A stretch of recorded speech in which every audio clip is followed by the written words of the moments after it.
Hi guys, hope you're having a good night. Today I just wanted to talk to you about a question that comes up, which is do you break your no contact rule in case of special circumstances? So, like right now, um, specifically, there's like the COVID scare and the quarantine, and but it could be other things too. It could be a death in the family, unfortunately, or some sort of special circumstance, maybe a serious illness, something that would make you think um, maybe we can break the no contact. So, and it could be happy things too. It could be like super special occasions, graduations, weddings, things like that, happy things too. So, I'm always going to say you can do whatever you want. My recommendation is that if you decided to go no contact, you did it for a reason. And yes, certain circumstances might seem very pressing, very important, like a reason to break that rule. Um, but I would challenge you to think of it a little bit differently. Um, in times that things are calm and easy um, and not super stressful, did your narcissist make things better or worse? So obviously, if you are separating yourself from them, if you have classified them as toxic, I'm going to say you're going to say no, they made things awful, or they ruined every single birthday party, or they just went out of their way to make everybody late for this super special occasion, and it was incredibly stressful. So if you kind of think on your past experiences, whenever you have uh, high stakes or something important, good, or bad, you have a negative memory, you have negative experiences with the narcissist in your life, making things harder, making things hard when they don't have to be hard at all, ruining what should be a beautiful day. And so, if they've already shown you that side of themselves and you've experienced that over and over and over again to the point where you're now no contact, what's really changed? Let's say that there was a serious medical thing. Um, I don't think you're going to really want a narcissist around if it's a high pressure situation, because they're going to take an already tense situation and make it worse. If it's a special occasion that you're like, oh, should I invite my mom, my narcissistic mom, to my daughter's wedding? I mean, it's her wedding or his wedding if it's your son. So ask them. They can have whatever they want, and they're going to be building up their own experiences, and then they can decide for themselves. But if it's your personal occasion that you have say over, then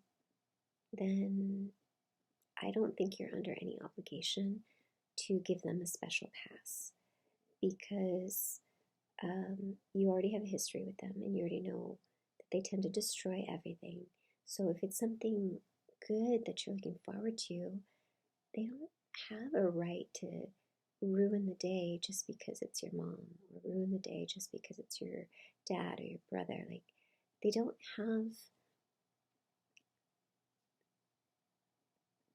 have automatic rights to ruin and destroy just because it's your mom, just because it's your dad or your brother or your sister or your whatever, whatever obligation you feel to let them destroy something. They don't have the right to smash it. They just don't. And I mean, you can invite them, and I guarantee it's going to be,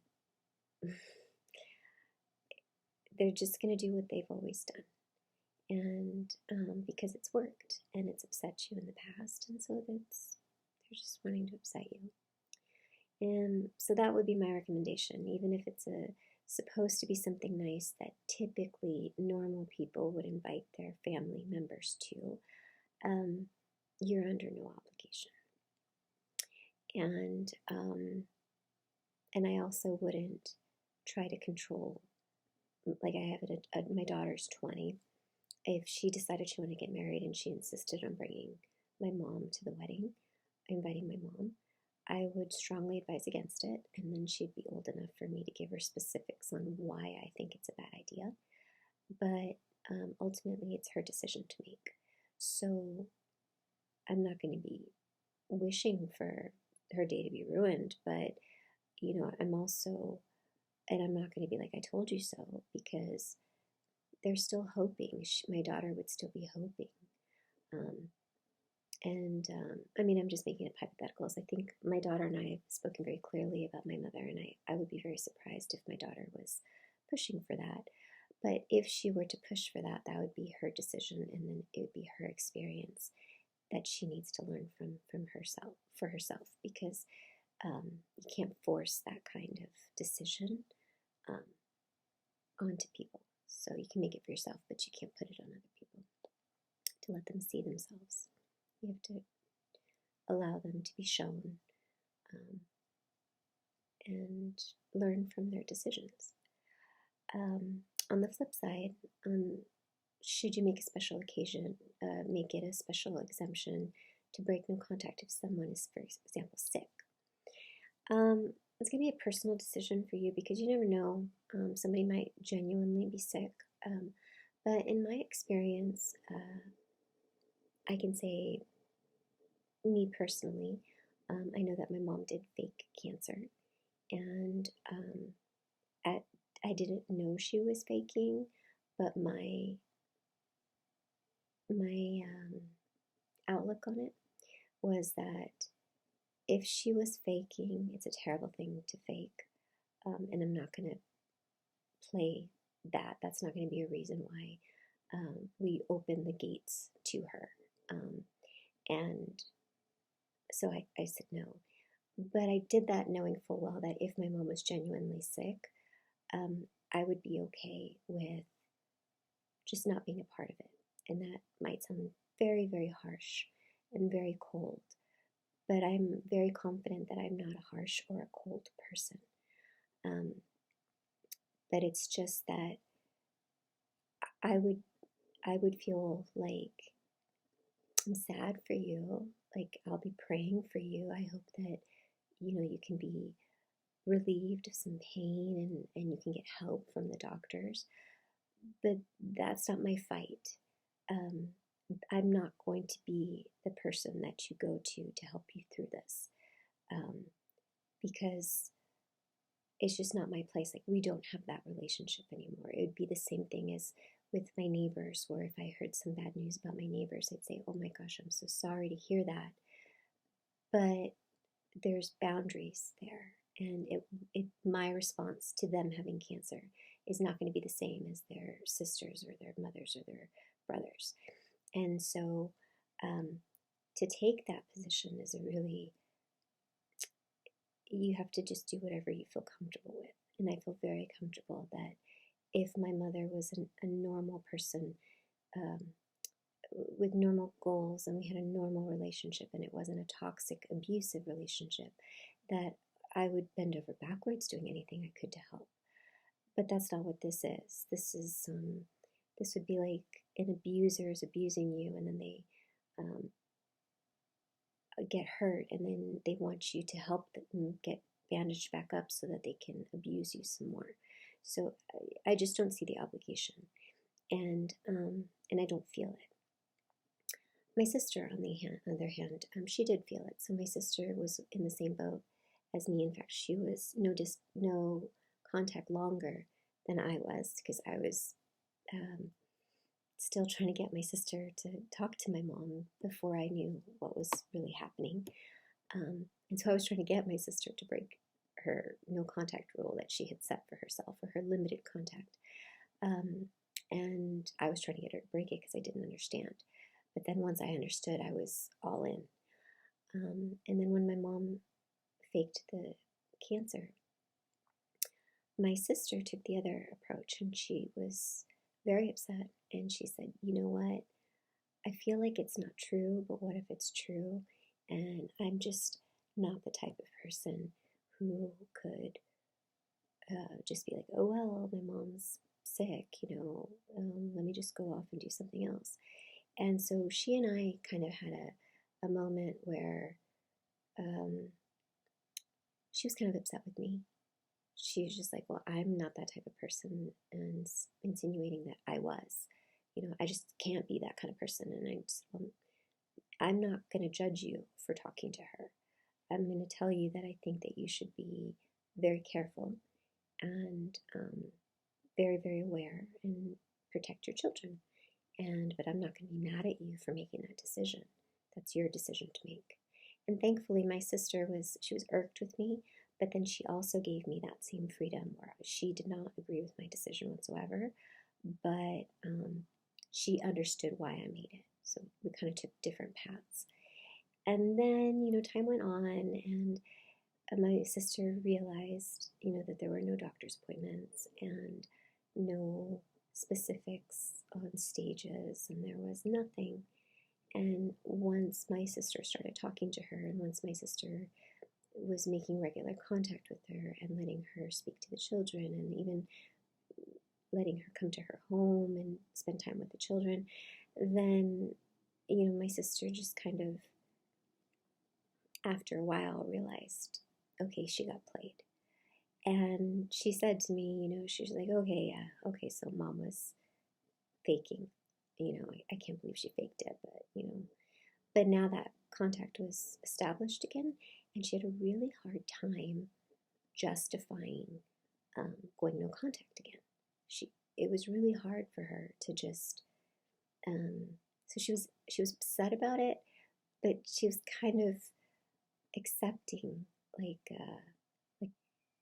mom, sure, mom faked cancer. I guess I'm a dummy that believed it. That's what my sister said. I was the dummy. I fell for it. But then there was no consequence. There was no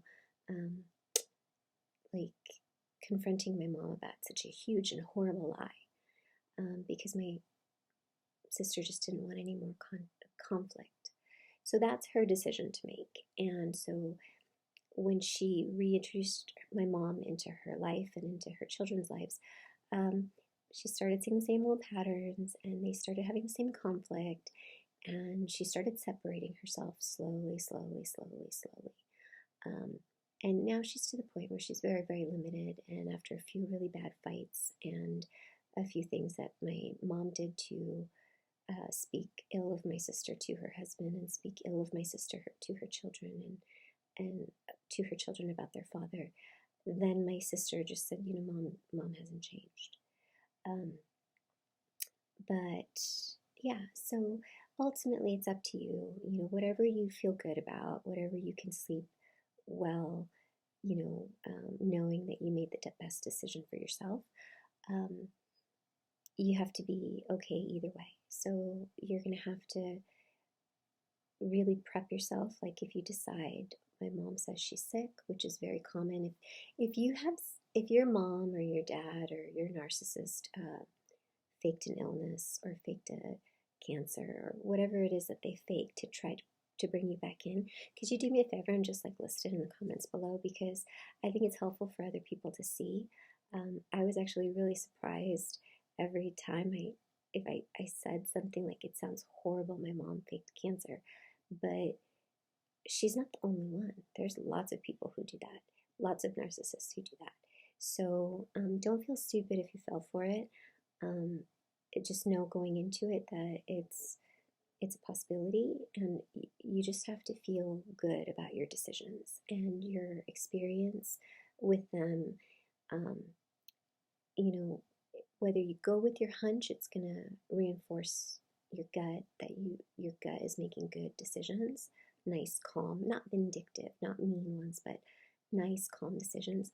But also if you make mistakes, those experiences are going to go in, and you're going to remember that too. And so the next time you have to make a decision, those experiences are going to help you make a good one. And, yeah, what else can you do? You have to feel good at the end of the night. So my sister and I took very different approaches, and I went straight to the no. My sister was more, oh, what if? But a couple years later, and we're still at the same spot, almost identical. She's almost caught back up to me as far as the no contact. I'm completely no contact, and she's very, very, very limited at arm's length. No more home visits, no more phone calls. But she'll receive a phone call, but she won't make a phone call. Things like that. Um, so you just have to feel good and forgive yourself, and don't feel stupid if you like fall for it. You're not falling for it. You're just a kind and compassionate person, and if you weren't, they wouldn't be interested in abusing you. So, okay, I hope that helps. Don't forget to write your comment about if you've experienced what I'm talking about, and if you can be specific, what it is that they faked. I really do think it would help other people to see, the kind of stories that the narcissist tells the abused in order to guilt them and to shame them back into line. So I hope this helps, and I hope you have a great day. Good night.